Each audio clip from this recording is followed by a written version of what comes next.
One pill makes you larger. I don't know how the melody for that Jefferson Airplane song goes, but I do know that coffee, especially when served in the Constellations cup, tends to make me and wake me up.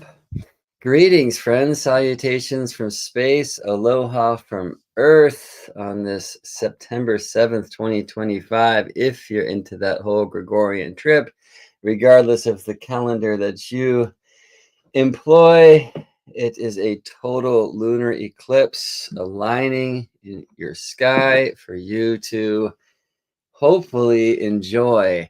I'm actually not here right now to speak about the lunar eclipse, although perhaps I am, because of course we know that this total lunar eclipse will align in the sign of Pisces.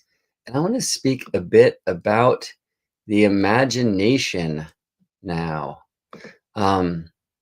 Yesterday, Anna and I led a class, you might say a class, in Constellations, which is the School of Astrology's membership community. Many of you I know are members. For those of you who are not, I will direct your attention to GeminiBrett.com/constellations, or the quicker way, GeminiBrett.com/join. Head over there and check out what we're doing. We're touring one planet per month, and we just launched to Mercury yesterday. And so yesterday was our planetary archetype class that Anna and I teach together. And this week, she will follow up with a coaching circle. And the following week, I follow up with an Earth astrology deep dive where we get into the sacred astronomy and the musical harmony and certainly the sacred astronomy. I'm very excited to speak about Mercury elemental years. He used the phrase that my friend Gary Caton coined, and Mercury loops and synodic returns and all sorts of things. Well, we get to deep dive into Mercury next time. But yesterday we recorded this thing, Mercury archetype class with Gemini and Anna. And by the way, if you join now, you'll have access to everything that you're looking at here. All right. So it's like $23 a month. Actually, you can save a bit if you use the coupon code at checkout, which is Star Tribe. I'm not going to type any of this stuff in the description. You got to tune in. You got to hear. But I invite you to join us. It's a really amazing community. Besides the class that either Anna or myself teaches once a week or once a time during the month together, there are regularly scheduled community discussion groups. We're dreaming into some research projects to do together and the like. And I wanted to do some of that today because when we were speaking about mercurial beings yesterday, including Mercury and Hermes and Jehuti, and wanted to tune us into Sarasvati, an amazing character showed up through Anna, which was the Cheshire cat, whom, of course, we all know from Through the Looking Glass or through Alice in Wonderland. And for that matter, Anna said, the white rabbit. White hair. I mean, we could go further even into Mad Hatter and the March Hare territory. Those feel somewhat mercurial, don't they? Right. And so I hadn't seen Lewis Carroll's chart before, who, of course, is the author of Through the Looking Glass. Probably Through the Looking Glass as well. I'm not familiar with that book, but definitely the author of Through the Looking Glass. And the Alice in Wonderland world, right? And I have to say, I just don't know much about Lewis Carroll. So we're going to look in the chart today, and then we'll know everything, right? And specifically, I want to look for Mercury. Is there something Cheshire cat in Mercury as expressed at the time of Lewis Carroll's becoming. I will say when we were walking back from the park yesterday, Anna and I were speaking about this someone, and I said, "Well, what would you expect?" And she said, "Maybe Gemini and Scorpio," and I get that, but I was feeling Capricorn vibes. There's something about the Cheshire cat. It was just laying down the law, and I think in a very mercurial, obviously shapeshifter way, mercurial. You get this trickster energy of directions, there was just these kind of like opens gateways and also maybe closes them, and there's a whole you're not quite ready for this part vibe. So anyway, I was hearing Capricorn stuff. I took a quick peek at Lewis Carroll's chart, and I expected, by the way, like pretty strong Neptune for him.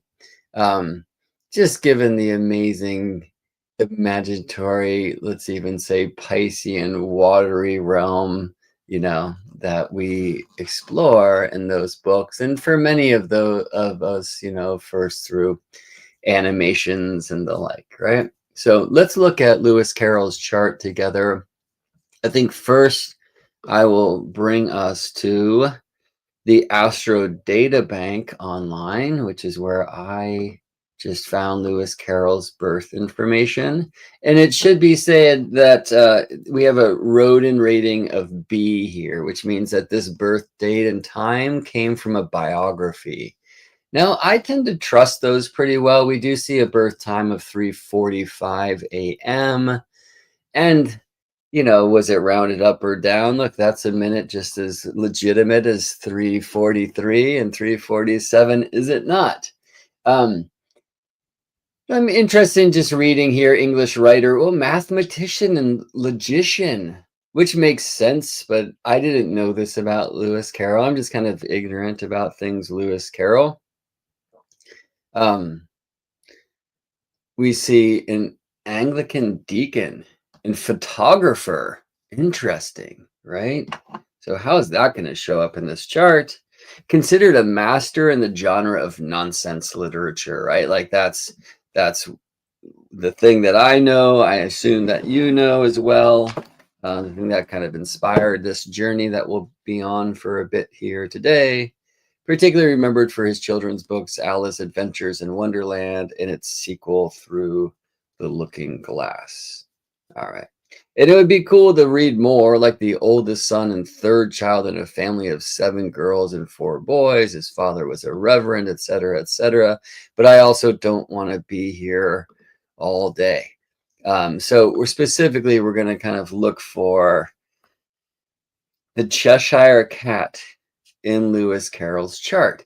Now, for you fellow students of the cosmic craft, this is an invaluable game, right? When you see actors play a role, why were they cast for that role? When you watch a movie and there's a character that jumps off the screen, when you look at a painting, what are the signs and the planets and the elements, and what do you see in these places?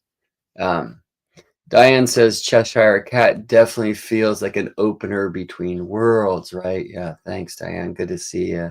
Winter, good to see you here as well. Can't believe you missed the class. Well, it is, of course, up on the library for you to view. Anna wrote this like outline for the journey, and then I went all over the place, and I think we got to most of the points, but my jam was scheduled in a different way, and hopefully she's cool with that. I have to say there was this other interesting mercurial thing that happened when I like the video was too big, so I had to compress it and whatnot. And when I did, like the shape of it changed a bit. So we didn't share the screen too much. We looked at some tarot cards. We were really like looking at the magician card a ton and at the lovers and the hermit card. And I shared some other things like an image of Alan Watts along the way to invoke his wonderful code that think is thing, and the importance of like the manifestation of our experience through our narration, which I, really for me invokes the powers of Mercury, But anyway, every time you'll find when you review the tape that when we share the screen, suddenly Anna and like we're just our names and our videos are not there. So anyway, people always point fingers at Mercury when retrograde. Well, what about when Mercury goes behind the sun and is so far from Earth and is completely unavailable to the earthly eye? But I digress, and I'm getting ahead of myself. That's part of the astrological deep dive in a couple weeks in Constellations. Can't wait for that. GeminiBrett.com/constellations if you're interested in joining the journey, and use the coupon code Star Tribe, because that's what you are, friends. All right, we have folks here, a bunch of folks here from Constellations, which is great. And I bet you that they could attest to that. It is a great place. And I will say, that they are all contributing to that truth. All right, well, let's get Lewis Carroll's chart on the screen. I'm gonna actually do this a different way so that I can still see your comments. Buttons. There we go. Okay, cool. We're looking at this together. We can't see my circle anymore, but you can see my mouse circling things, right? Like, check this out. This really feels like a testament to this 3:45 a.m. birth time that came from a biography. The moon is rising. And by the way, here's a fun thing. The moon has northern latitude. All right, which means the moon has risen. George Harrison has a similar thing. Also an English birth, right? So I can show you this in this way. If we go to like a points list, you're going to find that the moon is above the ground. And look at that, an altitude of 3.5 degrees, like pretty well above the ground, though the chart, which, in any quadrant chart, like a Placidus chart, like this is the ground beneath our feet, right? This is Earth. So how is this moon above the ground? And it's because the moon is not tied to the sun's path. Very close tonight because, of course, lunar eclipse here on Saturday, September 7th, if you're into that whole Gregorian trip. And next week, which would be the 14th, Earth, Sun, Mercury, the Mercury Cazimi, and in Virgo. So a wonderful time to be talking about Mercury. And there you go. Mercury is in Capricorn. And not only that, look at the strength in this alignment between Mercury and Saturn in Lewis Carroll's nativity. Not only like the strength of this trine, let me draw lines in a more old school way, the way of the 7 rays, as aspects come in oppositions, trines, squares, and sextiles, right? I think we'll go back into some of this harmonic stuff today, or maybe another time as soon as I see my baby wake up. I'm out. But anyway, let me go back to kind of a more of an old school approach. We see this mystic rectangle, which in a sense feels very Lewis Carroll, but on another level, it's just a mystic rectangle drawn between the angles. And that's going to happen in Darisbury every time 303 Sagittarius rises. So let's not get too high on that one. Although it is intriguing to see, of course, not only the moon rising, but the part of spirit, one of the special lots at the midheaven with the part of fortune at the sun. We see the sun at the node. What does that mean? Eclipse season, right? And so I can see with Lewis Carroll born Sagittarius moon reflecting Aquarius sunlight. In other words, during the waning sextile. Sextiles take 5 days in the lunations to change into full or new, depending on, or I should say from new or until new. And so we see that 5 days after this time, which would be February 2nd or 1st, that we're going to have not only an eclipse, but close enough to the node for a total solar eclipse, but would actually be, I can see from Lilith, an annular solar eclipse. And by the way, little plug, if you want to be able to do all that without pushing the buttons or scrolling through the ephemeris, then there in Constellations is a bonus class for you. It's actually a collection of classes on eclipses and eclipse cycles. 'Tis the season to check this out. So in the library that you'll have access to if you join and just check us out for a month, you can scroll down here to bonus classes and find the way of the dragon eclipses and eclipse cycles. And I speak about those things, like how can we work with the nodes, of which there are also, by the way, many transmissions catalog there. And Black Moon Lilith, true Black Moon Lilith in the chart to tell whether an eclipse is partial, total, in the case of the sun, annular. All right. So anyway, I'm intrigued by the truth that Lewis Carroll was born in eclipse season. I can see that because the sun has not yet reached the node, that we are before the first eclipse of the season. So about 5 days after his birth, annular solar eclipse, and that would have been followed, I believe, by a partial lunar eclipse, about 19 days after his birth. Astro Gold makes it easy to type in years, like 1832. Wow, born many suns ago, Lewis Carroll was. And we find that, yeah, here it's February 1st, an annular solar eclipse, followed by a penumbral lunar eclipse. And by the way, that's wonderful to go check in because I stand corrected.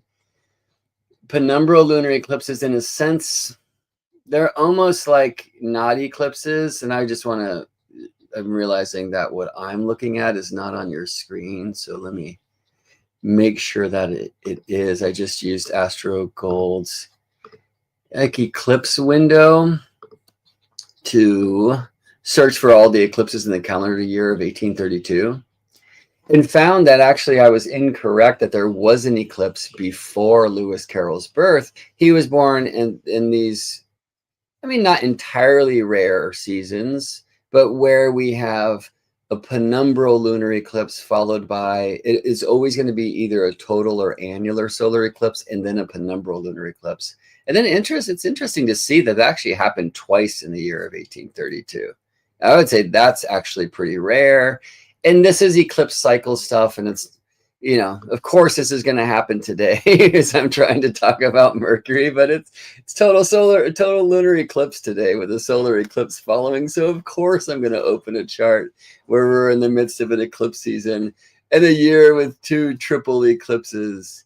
So penumbral lunar eclipses, in a sense, like, I don't know. I've literally drove up to Haleakala, to the House of the Sun on Maui, to like be in the right place to experience a penumbral lunar eclipse once. And it was like, who sold me this eclipse? Because it just looked like a full moon. It's very hard to differentiate a penumbral lunar eclipse from a full moon. I mean, I can't do it because it's not the moon traveling through the umbra of Earth, which is like the shadow, but the penumbra. Look into it. Anyway, it is fascinating, however, from an eclipse cycle point of view, that when you have either a lunar eclipse season, right? Typically it's solar then lunar, or like right now, a lunar followed a couple of weeks later by solar eclipse at the new moon. Sometimes you will have a solar eclipse, then a lunar, then a solar. That has to be a total lunar eclipse in the middle of 2 solar eclipses in a triple eclipse season. Or you will have lunar, solar, lunar. There'll always be penumbral lunar eclipses, and it has to be a total or annular ring of fire solar eclipse in between. And it means, in a sense, that there's a changing of the guards in the eclipse cycles.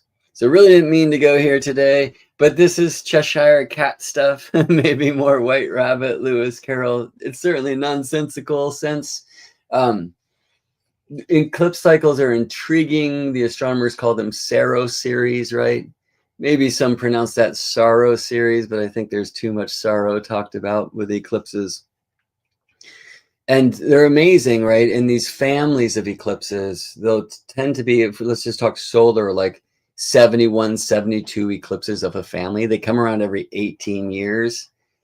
That's the periodicity or the rhythm of the dragon's heartbeat. It's actually 18 years, 11 days, and 8 hours, and that's an intriguing thing.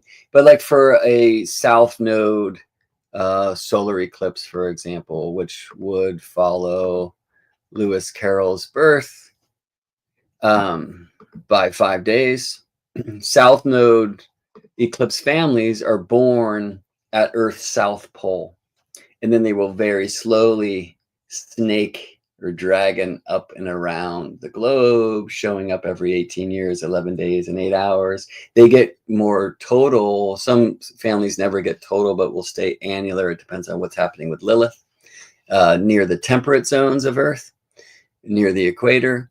And then a south node eclipse family will, quote unquote, die off at Earth's north pole. But before it does, it kind of reincarnates, and there'll be a new South Pole partial eclipse to begin like the next trip for that same eclipse family, some would say, or the one that's come to replace it. I just feel it, especially since it's a nodal thing, as this like a reincarnation, right? And so that doesn't happen like an eclipse ends and then 18 years later it begins here again. There's a period typically of about 100 years where there's an eclipse at the end of its journey from one pole to the other, and its reincarnation is present, and that's happening during these triple eclipse seasons. So it's pretty cool to see quite accidentally here on this day of a total lunar eclipse that Lewis Carroll was born in a triple eclipse season. And, you know, maybe a tale for another time, but I can't not look. Here's this penumbral lunar eclipse in Cancer before his birth. And then 5 days after his birth, here's this annular solar eclipse in Aquarius, quite conjunct Uranus, which we might expect for the logician and mathematician and such. And then followed a couple weeks later by this lunar eclipse, penumbral lunar eclipse in Aquarius at Lewis Carroll's Jupiter. And it's cool to see that just between January 27th at his birth and February 16th, not that far away, Jupiter had crossed the gate, right? Maybe you got instructions from the Cheshire cat.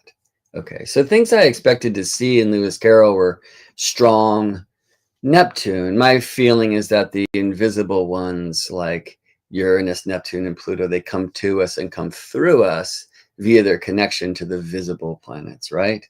So even as a photographer, I would expect strong Neptune. Now, I mean, the sun is nearby, and I can always, the skeptic in me feels like I can make a chart say anything I want it to or defend my position, and I want to be careful there. Like maybe I could go into this midpoint dial and show that the sun is at the midpoint of Uranus and Neptune, which I had seen in the chart, of Mercury and Jupiter and other interesting things. But I thought I might see a planet in stronger aspect, like old school aspect to Neptune, and I don't. We do see Uranus very strong at the nodes, and especially for the one who is the logician and mathematician and the kind of Aquarian Uranus thing where many would feel Uranus is at home, like taking us into some of the avant-garde space, if you will. You know, the old Neptune on one level, like on the spiritual level, is Jupiter. On another level, on the more mystical dream level, waterway, that's the moon. So to see Lewis Carroll with moon rising is in no way a surprise. And again, as I showed at the very beginning of our journey here, rewind the tape if you didn't make it on time. Make sure you're subscribed to the channel and you ring the bell to be notified, because I will be coming on nonsensical times. To see moon rising in Lewis Carroll's chart is no surprise. And that's Sagittarius moon, right? There's some adventure of the imagination and the like. And it's intriguing too. Like, look at how packed the third sign of his chart, which of course, Sagittarius, Capricorn, Aquarius, to have 11 siblings or be one of 11 or whatever. And sometimes moon rising can speak to big family and connection to family in that way too. But we see also the potential with all this Aquarius, especially the steersman of a Sagittarius rising chart, Jupiter in Aquarius. Lewis Carroll, by the way, shares that with Alan Watts, who's a favorite chart of mine to explore, Sagittarius rising with Jupiter in Aquarius, right? And Alan Watts, like, coming from a reverend family too, and having some time in that camp. That's interesting for me to see. But anyway, there's something about like going far away and really breaking out of the mold and all those things. And of course, this is true for Lewis Carroll. I am surprised. And, you know, I'd probably get into the harmonics and learn something here about, well, what is Neptune doing in this chart that I can't see? So there's a very strong moon septile Neptune. Jupiter and Saturn in the 11th harmonic with Neptune. Mars in conjunct Neptune, which we can see in this just semi-sextile here. But yeah, I'm intrigued to find out more and learn how connections to Neptune that I can't see, like maybe especially this moon and ascendant septile Neptune for Lewis Carroll, like come through. Okay, but we were going to talk about Mercury, and indeed, my suspicion was right that Capricorn, Mercury is an expression of Cheshire cat, but the white rabbit as well, right? Dude's got to make it on time. He's very late for an important date. Like, look at the importance of time and dimension shifting, which feels in a way very Aquarian, eclipsy, if you will. But, you know, as much as the midheaven is a very important like career point and reputation and honors and legacy point, right? And seeing Libra there and art, and then Venus, who might be out of bounds. She's not. Mars. Yes, Mars is out of bounds. But with Venus and Sagittarius, the philosopher, right? We can see some of even like some of the spiritual, right? The moon connected to the midheaven through sextile. Right, the sun through trine, by the way. Some of the nonsensical, I would expect to see it more in kind of the Piscean waves, but it seems to be like an Aquarian contribution, which of course makes sense. And many astrologers, especially modern astrologers, would go there first, right? So credit to them. But as much as the midheaven, which is the point that is culminating, like shifting from going up to coming down, in the moment of birth can speak to career, so does the high point in the chart.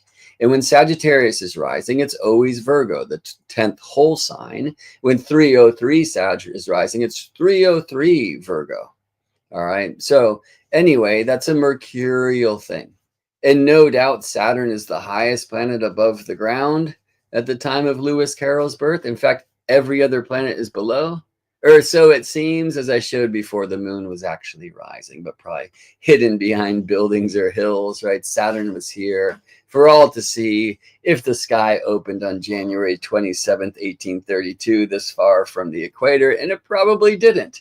Anyway, so there's a mercurial thing about Virgo here, Capricorn Mercury, and in some ways I really feel like laying down the boundaries, the gates, the rules, but kind of like a game feels to me like so much of the thing. Now there's some healing in there, right? Look at Chiron, who of course wasn't discovered for, oh gosh, 145, 47 years or something after Lewis Carroll was. But look at this grand Earth trine between Mercury, Saturn, and Chiron.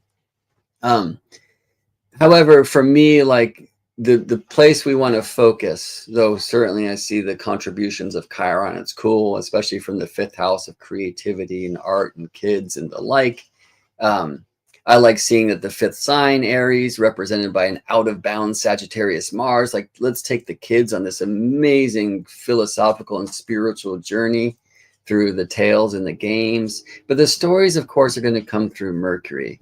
And not only this trine in connection of Mercury and Saturn, but this mutual reception, right? This foreign exchange program, right? Like Mercury living in Saturn's Capricornian world with Saturn in the Virgo world of Mercury, right? There's such a strong connection, and there's something where Saturn then is going to greatly contribute to not only how Lewis Carroll Mercury's, but what he's known for, right? What he leaves behind, especially if I go whole sign, but even in this quadrant, this Placidus chart where we see the steersman Sagittarius rising in the third, we're going to remember him for his voice, for his words, you know, for his skills in that regard, and ones that can kind of change the world and take us out of bounds. Again, I love that this is something that Lewis Carroll shares with Alan Watts.